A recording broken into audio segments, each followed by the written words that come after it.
Tesalonicenses o del libro de Tesalonicenses, Tesalonia, Filipenses, Colosenses, Tesalonicenses. Nosotros nos damos cuenta acerca de la visión que Pablo le da en el libro de los Tesalonicenses a los tesalonicenses para poder crecer en la estatura del varón perfecto. Nosotros estamos aprendiendo que somos una iglesia, pero nosotros, para formar en nosotros la iglesia, el cuerpo de Cristo, nosotros tenemos que recordar siempre que necesitamos tener fuertes nuestros fundamentos. Los fundamentos del cuerpo de Cristo, los fundamentos de la iglesia, de la edificación espiritual, es la salvación, el bautismo y la oración.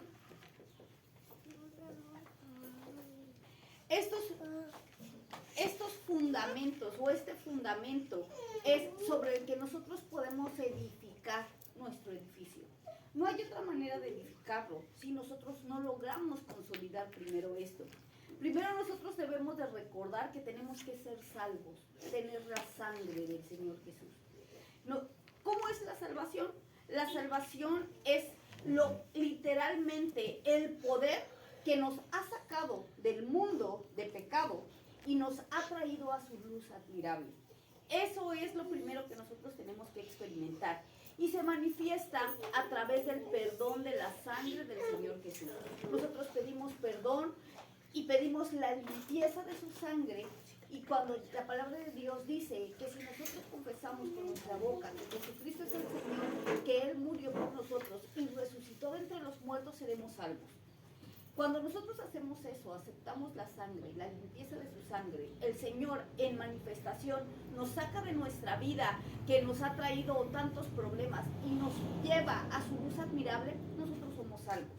Pero esa salvación tiene que ser trabajada. ¿A qué se refiere con eso? No solamente esa vez tenemos que tener esa manifestación, sino esa manifestación tiene que ser constante.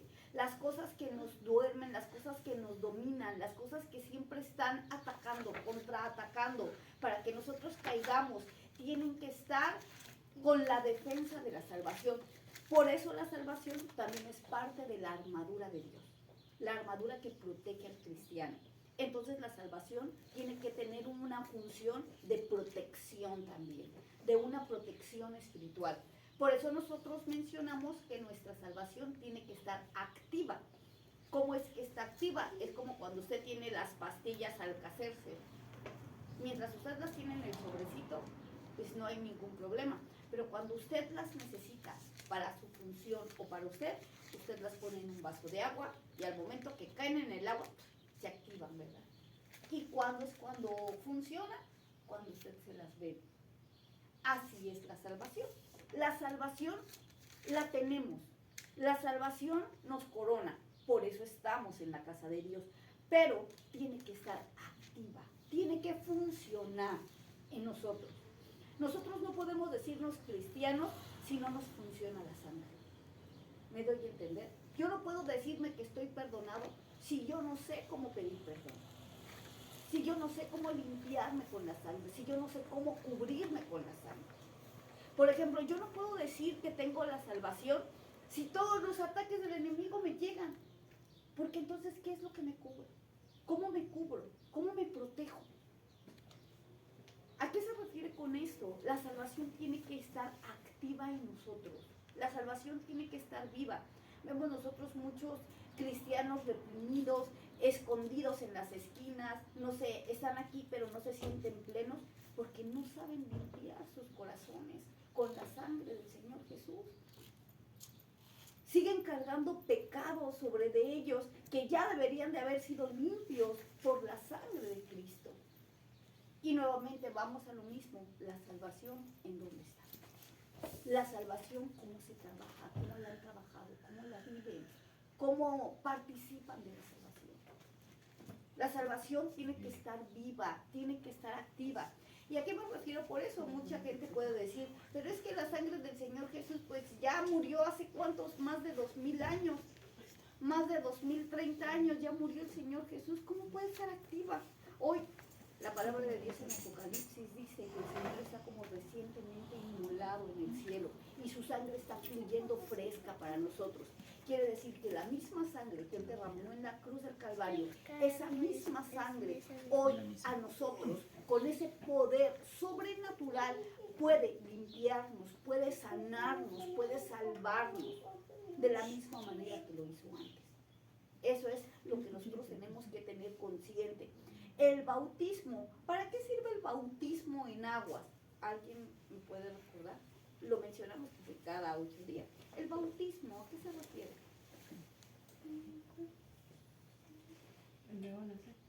Es un nuevo nacimiento, el bautismo.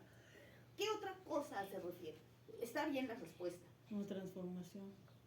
El bautismo, la transformación en el nuevo nacimiento. Pero cuando nosotros nos bautizamos, ¿por qué lo hacemos?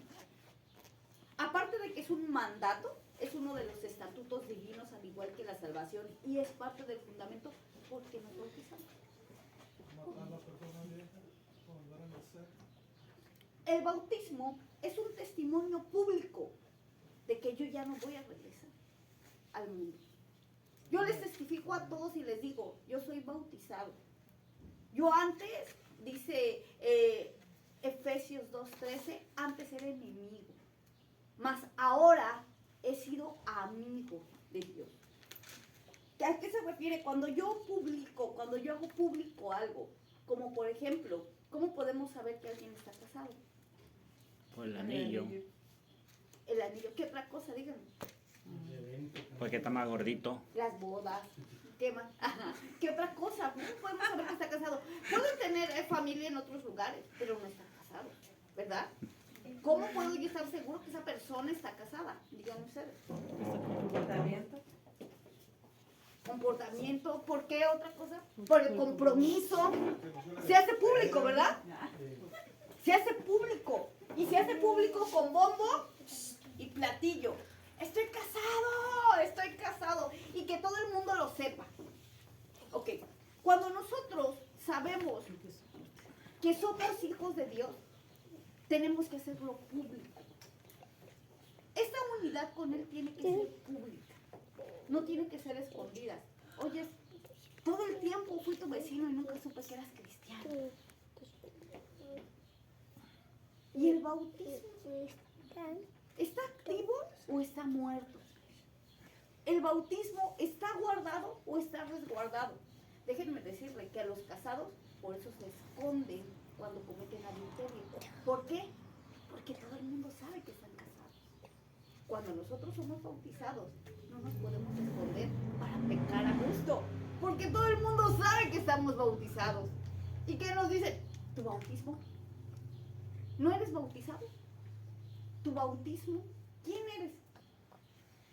Es la razón por la que el bautismo es un evento público físicamente, pero espiritualmente tiene un poder más sobrenatural. ¿Por qué? Porque representa el nombre del Señor Jesús en nosotros, representa su apellido, representa su familia.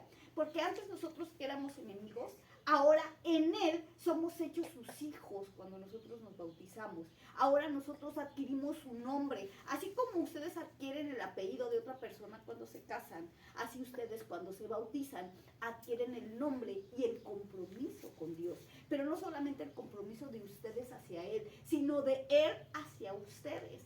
Él nos ve como hijos, Él nos ve como hermanos, Él nos ve como amigos. Y dice, tú antes eras mi amiga, antes eras mi compañera, pero ahora eres mi hijo, eres mi familia.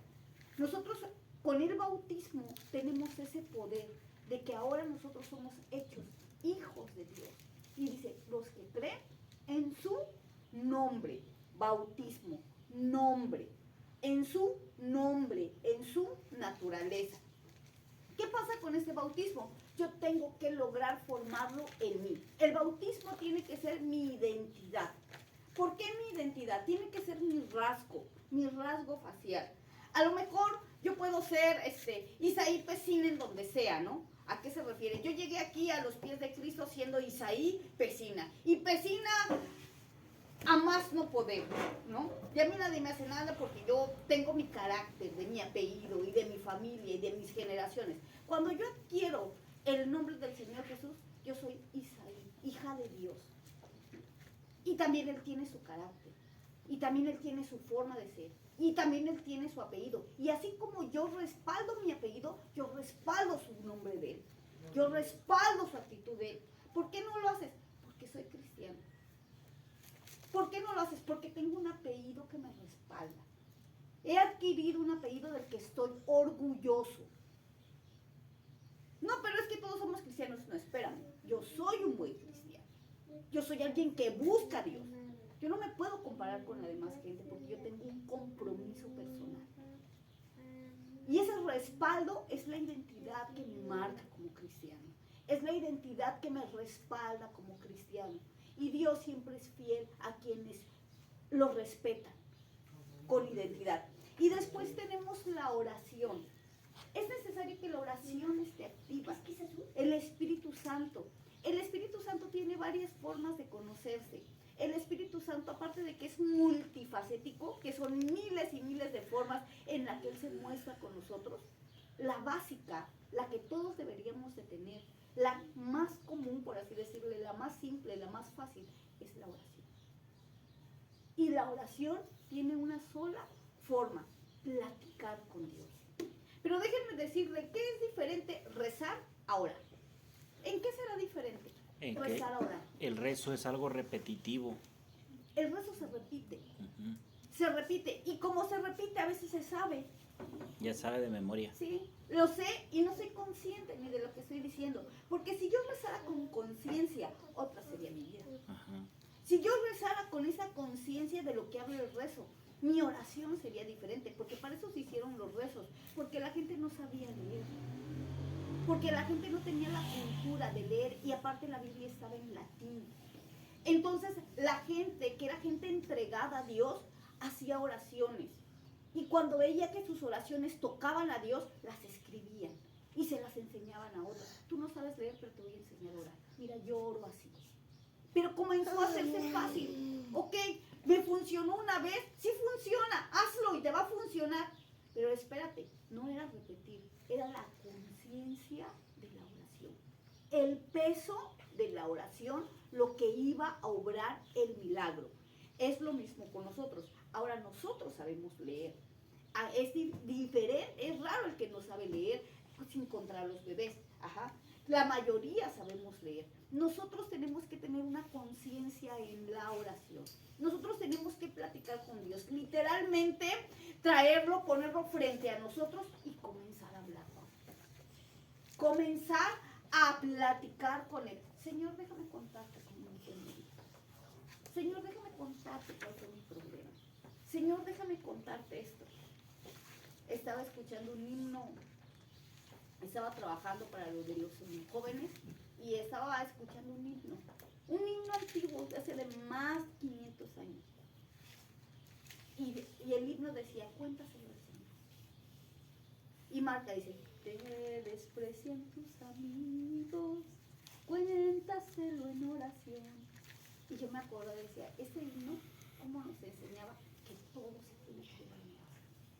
Sea bueno, sea malo. Y el mismo himno, una de las cosas que decía, si tú caes, es porque no lo has llevado a oración.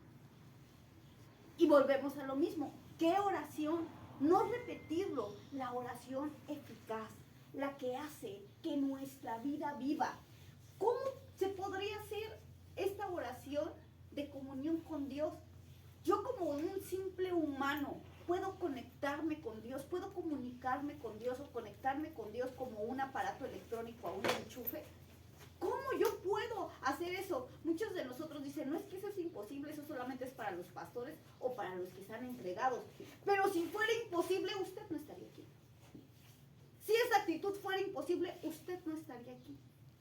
De alguna manera, en algún momento de su vida, usted tuvo que vencer. Y tuvo que haber logrado esa oración. Tuvo que haber pasado lo imposible.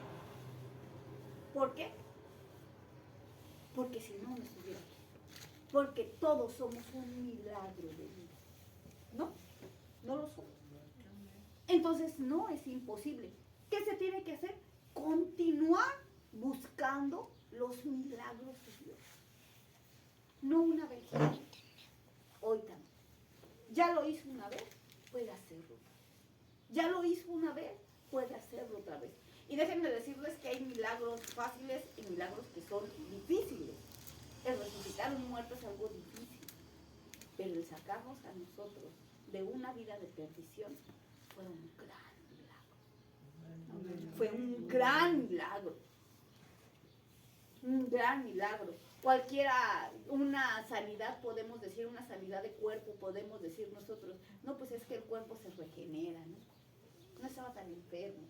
Pero que alguien se salga del mundo y su mente y su actitud cambie, uno dice, es un milagro. Porque ni la psicología, ni la ciencia pueden lograr eso. Y nosotros vemos el poder de los milagros. Bueno, esos milagros se encuentran en la comunión con el Espíritu Santo, en la oración. Tenemos que estar orando, hasta que llegue el momento en el que el milagro se logra. Es muy sorprendente. Está escrito en la Biblia cómo se obran los milagros, pero no los voy a envolver más. Ahorita sigamos con esto. Y después nosotros nos damos cuenta que todo esto es para formar en nosotros la iglesia de Cristo, el cuerpo de Cristo. No una iglesia física, sino una iglesia espiritual. Nosotros tenemos que edificarla sobre este fundamento. Decíamos, si tu fundamento es pequeñito, pues no va a soportar unos buenos muros. No va a soportar 2, 3 pisos. No va a soportar una estructura de 5 metros. Si tu fundamento es pequeñito. Pero se vale, o sea, puedes vivir en una chocita, no hay problema. Si tu fundamento es un poquito, yo me conformo con una casa de unos 2 pisos. Pues puedes trabajar en tu fundamento. Pero conforme tú quieras tu crecimiento, lo que nosotros decimos, nuestra invitación es crecer a la medida del Señor Jesucristo. Nuestro fundamento tiene que ser bastante grande, tiene que ser bastante convencible para nosotros, tiene que ser bastante suficiente para poder hacerlo. Y para que algo sea suficiente, ¿cuánto es suficiente? Tengo que salir satisfecho. ¿Cuánto es suficiente para nosotros? Cuando usted trabaja y está ganando y usted dice, no es suficiente, tengo que seguir ganando. ¿Verdad? Lo suficiente parece que no tiene fin. Hay que trabajar. Así con el fundamento. Tiene que ser suficiente para nosotros. Tiene que ser suficiente en nuestra vida. Déjenme decirles que toda la vida, desde que empezamos hasta que usted muera, usted esté cerrando los ojos en su momento de muerte, de descanso eterno, usted va a pelear. Hasta ese momento usted va a estar peleando, defendiendo su fe, defendiendo la entrega, defendiendo su fundamento, edificando su fundamento y su crecimiento. Usted va a estar peleando. Pero si usted no aprende a hacerlo cuando tiene fuerzas, no va a poder hacerlo. Nosotros debemos de entender esto bien claro, tenerlo bien claro en nuestra cabeza, bien claro. Yo estoy en una lucha de decisiones, yo estoy en una lucha en la que decido, en la que yo busco mi identidad, quién soy, qué hago aquí, qué busco de Dios. Y cuando encuentro lo que busqué, no es para decir, es que era para ser cristiano. ¿Y qué más? ¿Qué más? Tienes que tener esa suficiencia, tienes que sentirte suficiente, tienes que sentirte pleno, tienes que tener la plenitud, tienes que sentirte verdadero. ¿Cuántos cristianos son cristianos? No es una grosería, es una palabra que se llama cristianos mediocres. ¿Por qué se llama mediocre esa Porque palabra? son la mitad. No es ofensa, están a la mitad, porque están incompletos. Esa palabra incompleto es la palabra que hace falta. Me hace falta, me hace falta. Pero ¿qué creen? En este cristianismo nadie te puede regalar nada. Yo no puedo regalarte de mi oración. Yo no puedo regalarte del aceite que obtengo, no puedo darte. Tú tienes que encontrar el aceite, tú tienes que encontrar la oración, tú tienes que conectarte a Dios, tú tienes que hacerlo. Tienes que vencer literalmente lo que te oprime, lo que se pone en contra de ti y esa comunión con Dios. Porque esto es decisión. Sorprendentemente, la primer lucha que tú debes de saber que es con una mente que nosotros tenemos aquí, que es una mente que decide, una de las 16 mentes decididoras, esa primera lucha es con la que nosotros tenemos que pelear. La decisión. ¿Yo qué decido? ¿Yo qué decido? Porque tú decidiste pararte. Por eso el tiempo de descanso se acabó en tu casa. Porque tú tomaste la decisión. Tú decidiste casarte. Tú decidiste no casarte. Tú decidiste vivir. Todo está en base a nuestras decisiones. ¿Yo qué decido? ¿Yo hoy qué decido? Y esta mente que tenemos nosotros en nuestra frente, que es la que decide, que es como una balanza, decide si decide por Dios o si decide por él mismo o por el mundo. Y es la mente la que decide. Yo hoy qué decido. Hoy qué decido. Cuando lleguemos con el Señor nos va a mostrar todos los minutos de oportunidad en que nosotros decidimos. Y cuando nosotros le digamos, Señor, me fue mal, hijo, tú decidiste no creer. Estuvo en tu mente, estuvo en tu decisión. Oye, pero ¿por qué le diste más a él y a mí me dice menos? Hijo, tú decidiste. Vamos a hacer las cuentas. Tú decidiste. Tú decidiste. Dice, ¿tú te sientes mal? La gente con depresión, ¿te sientes mal? Voltea a ver a los que están peor que tú. Dice, yo me quejaba de no tener zapatos hasta que vi a alguien que no tenía pies. ¿Te sientes mal? Solamente voltea a tu alrededor. Porque estás decidiendo. Estás decidiendo. ¿Qué decidiste?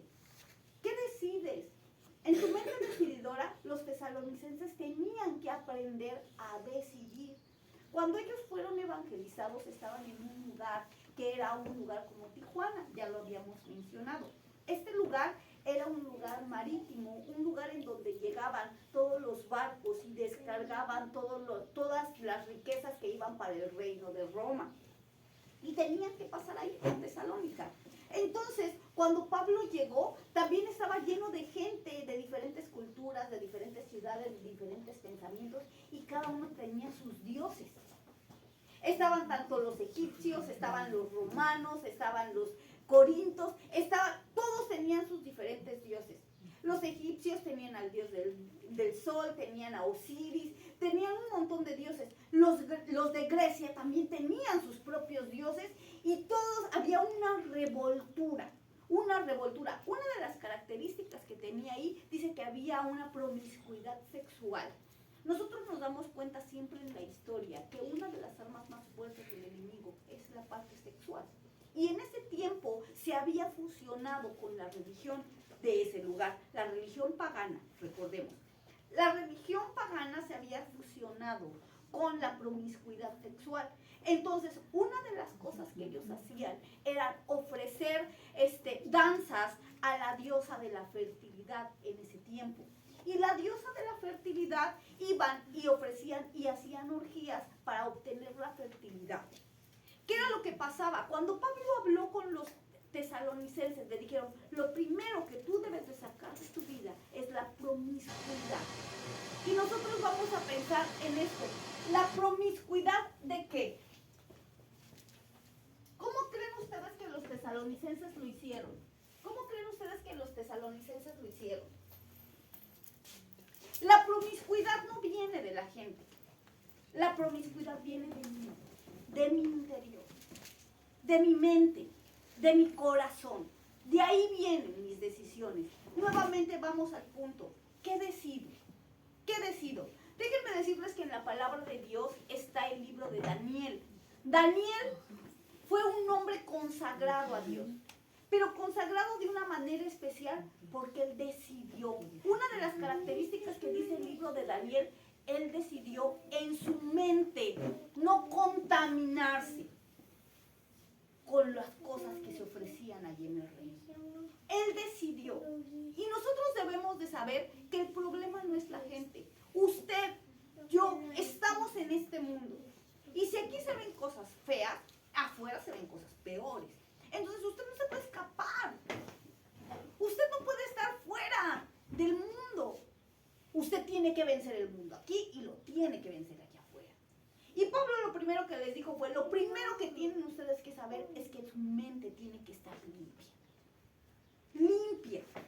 Lo primero tiene que hacer es usted tener la decisión en usted y decir, yo en mi mente, yo conmigo mismo me comprometo, me identifico, soy hijo de Dios. Y eso tiene que salir de mí. La palabra de Dios enseña a los jóvenes. ¿Con qué limpiará el joven su camino? Con guardar la palabra. Ok, ¿tienes promiscuidad? Lee, hijo. Apréndetela de memoria. Grábatela. Usa tu mente en eso y el Señor te va a librar. El Señor te va a acercar. Vemos un José hijo de Jacob. La mujer de Faraón, Potifar, se desnudó delante de él. Así lo dice la palabra de Dios. Y él se resistió y salió corriendo. Dijo, no. No. ¿Por qué? Nadie lo veía. Ella no iba a decirle al faraón.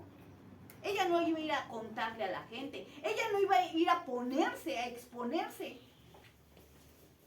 ¿Pero por qué él corrió? Si todo podía haber quedado oculto. Porque él ya había trabajado en su mente, que decía. Ya la había santificado. Ya había puesto la sangre en esa mente. Y había dicho, yo no. Yo no. ¿Todos lo hacen? Que todos lo hagan. Yo no. Pero si aquí todos se enojan, yo no. Pero si aquí todos mienten, yo no. ¿Por qué? Tengo una identidad. ¿Cuál es mi identidad? La estamos viendo los martes, digan ustedes. Los frutos del Espíritu. Esta es la identidad que yo tengo que buscar. Gálatas 6. Vamos al libro de Gálatas. Efesios, Filipenses, Colosenses, Gálatas, Romanos, Corintios, Gálatas y Efesios. Romanos, Corintios, Gálatas. Gálatas 5, verso 22 al 24. Gracias. Mas el fruto del Espíritu es amor, gozo, paz, paciencia, benignidad, bondad, fe, mansedumbre, templanza. Contra tales cosas no hay ley. Gracias. Así, perdón, gracias. Nosotros nos damos cuenta que nuestra identidad está marcada por la palabra de Dios. Eso es lo que usted tiene que buscar. Eso es lo que usted tiene que tener. Eso es lo que lo debe de representar. Esa es su camiseta. Yo no le voy a decir, hermano, para que usted sea un buen cristiano, usted tiene que ofrendar y diezmar. Esa no es su identidad. Usted tiene que ser paciente. Paciente con sus hermanos. Esa es su identidad. Usted tiene que tener templanza. ¿Qué es templanza? Me hacen, pero me mantengo. Me vuelven a hacer, pero me mantengo.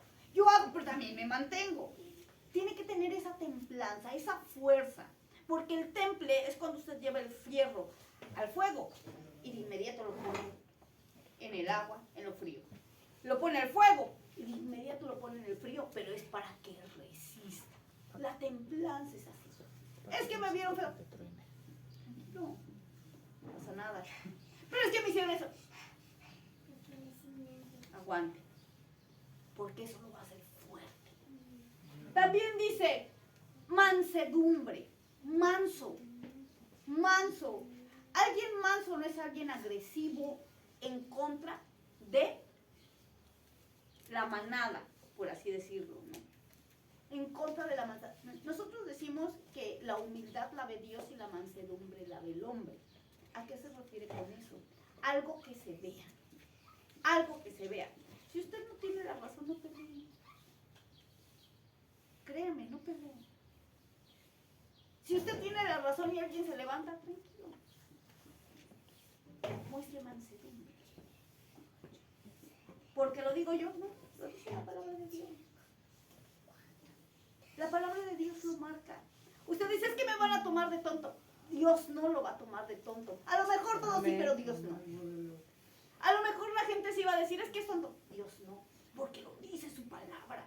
Y Él respalda su palabra. Y yo debo de entender que Él respalda su palabra. Y dice también en el 22. Dice, es amor, gozo, Paz. estar siempre gozoso, tener paz, paciencia. Ustedes saben lo que es tener paciencia, lo difícil que es tener paciencia. La paciencia es la espera. Sí, cuando digo a mi esposa, La espera ya es hora. de lo que no se ve. Tenemos que tener paciencia los unos con los otros. Tenemos que tener paciencia los unos con los otros. Tenemos que ser benignos. ¿Ustedes saben qué es ser benigno? ¿Qué es la benignidad? ¿Qué se imaginan ustedes que es la benignidad? Algo de bueno. Tenemos que ser buenos. ¿Ustedes han decidido ser malos? En acciones, no hemos decidido ser malos con la gente. Ah, me las va a pagar. ¿No? ¿Estás decidiendo ser malo? Estás decidiendo ser malo. Y eso, créelo, lo ve Dios. Lo ve Dios porque tú, ¿cuál es tu identidad cristiana? ¿Cuál es tu identidad? La benignidad es cuando yo decido ser bueno. Cuando yo decido ser bueno. Pero cuando yo decido ser malo y después me va mal, ¿fue la responsabilidad del mal o del malo? No, tú lo recibiste. Y eso nos lo van a contar. El juicio no lo voy a llevar yo en el cielo. Yo también voy a ser juzgado. El juicio nos lo va a llevar Dios. Y nos va a sacar todos esos estatutos. Y nos va a sacar todos estos días. Y cuando tú digas, es que yo no sabía, sí sabías. Se te enseñó. Sí sabías, estabas presente. A lo mejor decidiste no escuchar. Pero tú lo decidiste. Fue tu decisión. Pero sí sabías. Y nos lo va a marcar. Te dijeron, es tu identidad. Es lo que Dios busca de ti. Cuando Él baja el tiempo de su presencia, lo primero que hace es buscar sus frutos. Como la higuera seca.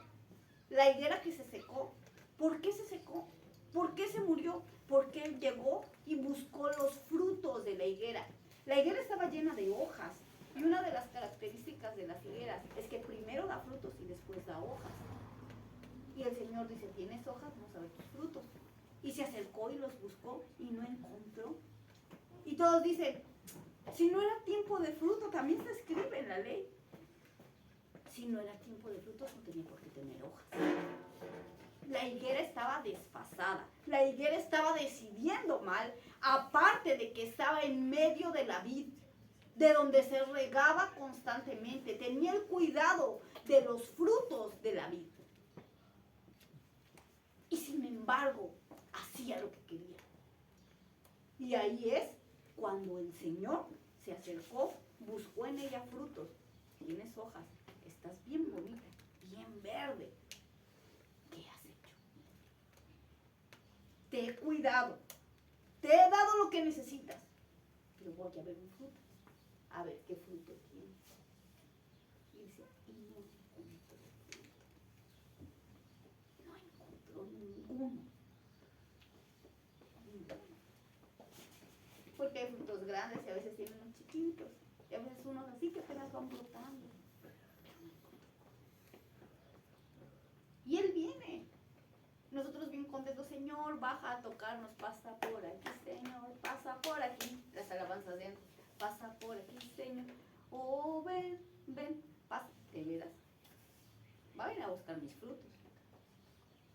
Él viene a ver, ¿cómo estás, hijo? ¿Cómo está tu corazón? damos cuenta de esta parte tan sorprendente de Dios y dice, paciencia, benignidad, bondad. ¿Qué es ser bondadosos? Para ustedes, ¿qué es ser bondadoso? Una cosa es ser bueno, pero otra cosa es ser bondadoso. ¿Qué es ser bondadoso?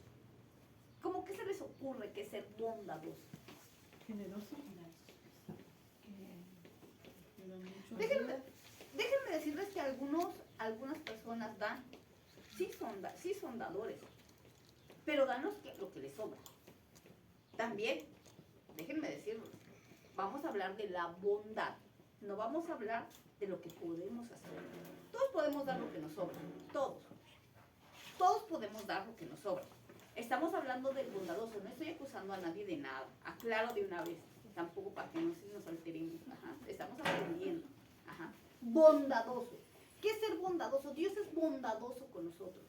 ¿Cuándo nos da su misericordia? ¿Solo cuando estamos bien? También cuando estamos mal, ¿verdad? Alguien llega y necesita algo y ya nos la hizo varias veces. Y tú tienes para darle.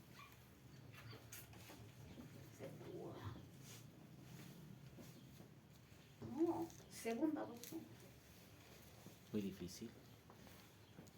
Esa parte ya es difícil. Claro que sí. Por eso es un fruto del Señor. Porque todos los frutos del Señor nos llevan al extremo. Nos llevan a lo alto. No nos dejan en este límite. En este límite que cualquiera puede caminar, cualquiera del mundo puede estar, pero nos deja. Él nos empuja a que seamos mejores. Que de todo este mundo seamos los mejores. Él no nos impulsa a quedar así. La gente no puede tener esta paz. La gente no puede tener esta benignidad. La gente desconoce de esta bondad. La gente común. Una de las características que nosotros debemos de saber es que una cosa es lo que nosotros creemos de nosotros mismos. Dice que hay 5 yo.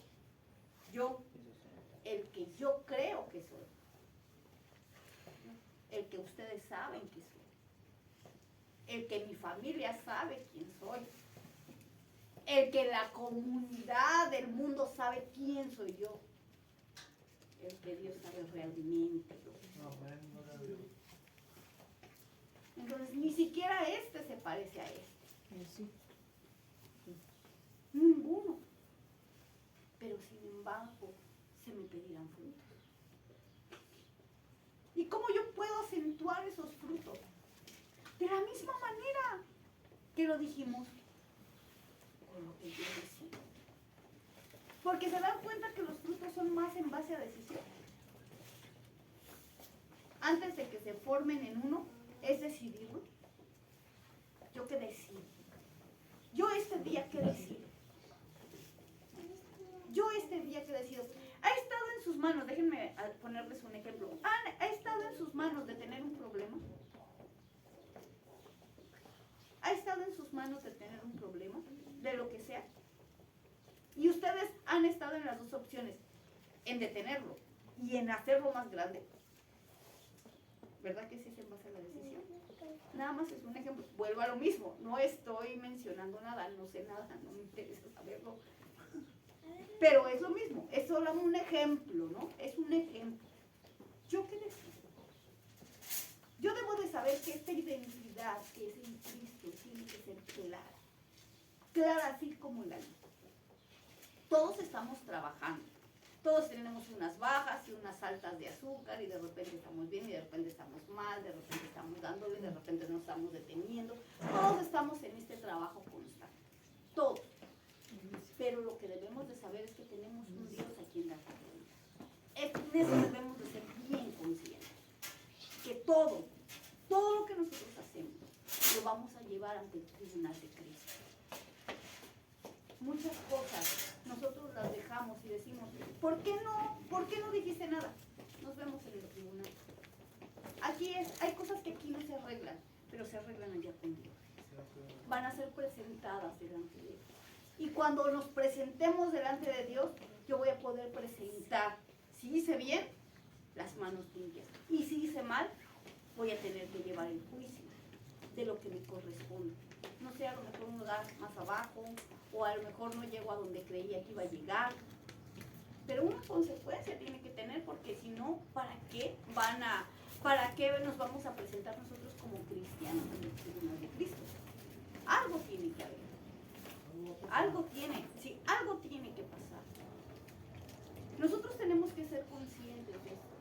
Nosotros tenemos que saber esto. Tenemos que saberlo. Tenemos que aprenderlo. Y tenemos que tener el temor reverente. No temor a la gente, temor a Dios. Eso es más preocupante, porque de la gente sí nos podemos esconder, nos vemos casi cada 8 días, pero a Dios lo tenemos pegado sobre nosotros todo el tiempo. Entonces de él no nos escondemos. Y si nosotros generamos este temor reverente a Dios, nuestra vida en automático cambia. En automático. Porque Dios vive. ¿Por qué te comportas así? Es que Dios vive. No, y es que Él ve mis pensamientos. Y es que Él sabe mis sentimientos. Y de repente escucho su voz. No lo hagas. O hazlo. No. O literalmente detente. Así es nuestro Señor. Y esa es parte de su fidelidad. Esa es parte de su fidelidad hacia Dios. Porque Él es fiel contigo. Más que un juicio, es fiel. Muchas cosas cuando lleguemos al cielo y veramos que no las hicimos, vamos a ver que el Espíritu Santo nos había dicho, aguas, no lo hagas, no lo hagas, camínale por aquí, camínale por aquí. Y nosotros decimos, qué fiel, qué fiel. Y cuando nosotros íbamos a caer en un abismo, el mismo Espíritu, no, camínale por el otro lado. Y nosotros en obediencia lo logramos. Nos vamos a dar cuenta que es parte de su fidelidad, de su preciosa fidelidad. Entonces, lo mismo es, nosotros no lo hacemos para nosotros lo hacemos por Él y para Él. Los filipenses decidieron tener con eso terminamos, los filipenses decidieron esta libertad de decisión, esta libertad de decidir por el Señor. Los tesalonicenses, decidieron salir dentro de la comunidad, salir y destacarse como la iglesia cristiana. Ellos eran cristianos, pero cristianos declarados, cristianos sin temor, cristianos valientes, cristianos fuertes, cristianos que estaban puestos con los pies firmes en Dios. Esto fue algo fabuloso, porque la palabra de Dios lo marca como la iglesia primitiva y la historia los marca como los primeros no judíos que fueron la iglesia más fuerte del cristianismo. Y por ellos nosotros estamos aquí. Si ellos no hubieran decidido, fíjense, eso es algo importante, lo que veíamos ayer con los jóvenes. Si ellos no hubieran decidido permanecer en esta santidad, no nos hubiera alcanzado a nosotros. Nosotros no estaríamos aquí. Quiere decir que si nosotros nos paramos firmes y decidimos, muchas generaciones van a ser salvas, si es que el Señor no llega antes. La importancia de una iglesia. Okay. Cierra sus ojos.